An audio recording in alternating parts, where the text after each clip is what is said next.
यही कहना चाहूंगा कि अगर कोई पार्टी इसका समर्थन करना भी चाहे तो भी वो समर्थन 72 पे ही रह सकता है। जनरल वो चर्चा में नहीं ला सकते समर्थन के लिए।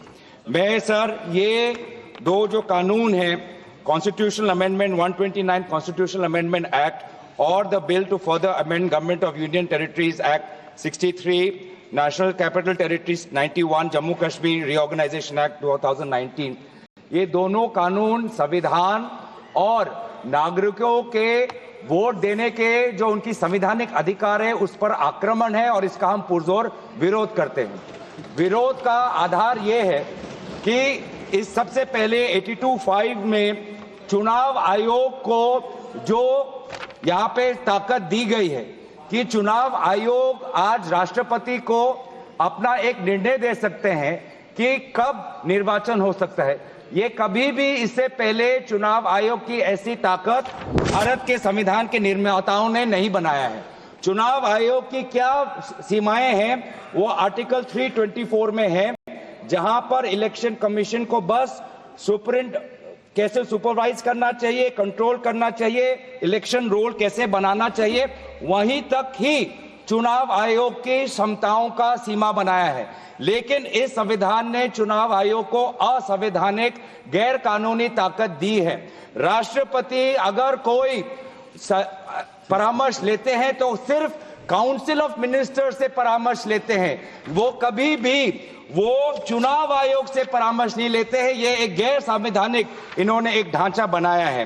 राष्ट्रपति जी अगर काउंसिल ऑफ मिनिस्टर्स की एडवाइस लेते हैं 74, जो article 74 of constitution of India में है, या वो article 356 of constitution of India, वो सिर्फ गवर्नर के रिकमेंडेशन पे ले सकते हैं। 356 गवर्नर के रिकमेंडेशन पे या 74 के अनुसार काउंसिल ऑफ मिनिस्टर्स के रिकमेंडेशन में। ये पहली बार ये एक ऐसा कानून लाए हैं कि राष्ट्रपति अब चुनाव आयोग के भी रिकमेंडेशन पर एक निर्णय ले सकते हैं। ये पूरी तरीके से इसका विरोध करते हैं। चुनाव आयोग में किस प्रकार से कमिश्नर्स नियुक्त होते हैं, नहीं होते, सुप्रीम कोर्ट की भूमिका रहती है, हटाई जाती है, उस पर हम बाद में चर्चा करेंगे। दूसरी बात यह है कि संविधान के बेसिक स्ट्रक्चर में एग्जीक्यूटिव, लेजिस्लेटिव और जुडिशरी के बीच में संतुलन हो, उसका भी विवरण है।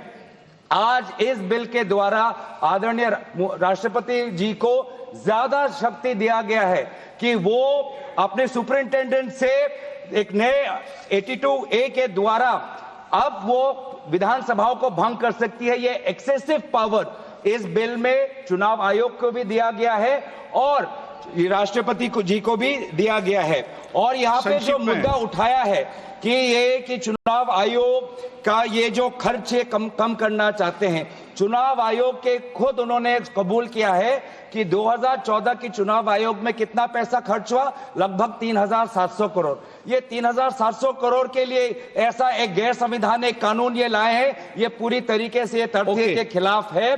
हम दोबारा कहना चाहते हैं कि संविधान और एक नागरिक जो आर्टिकल 14 जो उसको वोट देने का अधिकार देते हैं, वो जब वोट देता है तो हमारे संविधान में लिखा है कि जो 5 ईयर टर्म है, जो 5 ईयर टर्म है आर्टिकल 83(2) में हाउस ऑफ पीपल को और आर्टिकल 172(1) में जो 5 ईयर टर्म है उसके साथ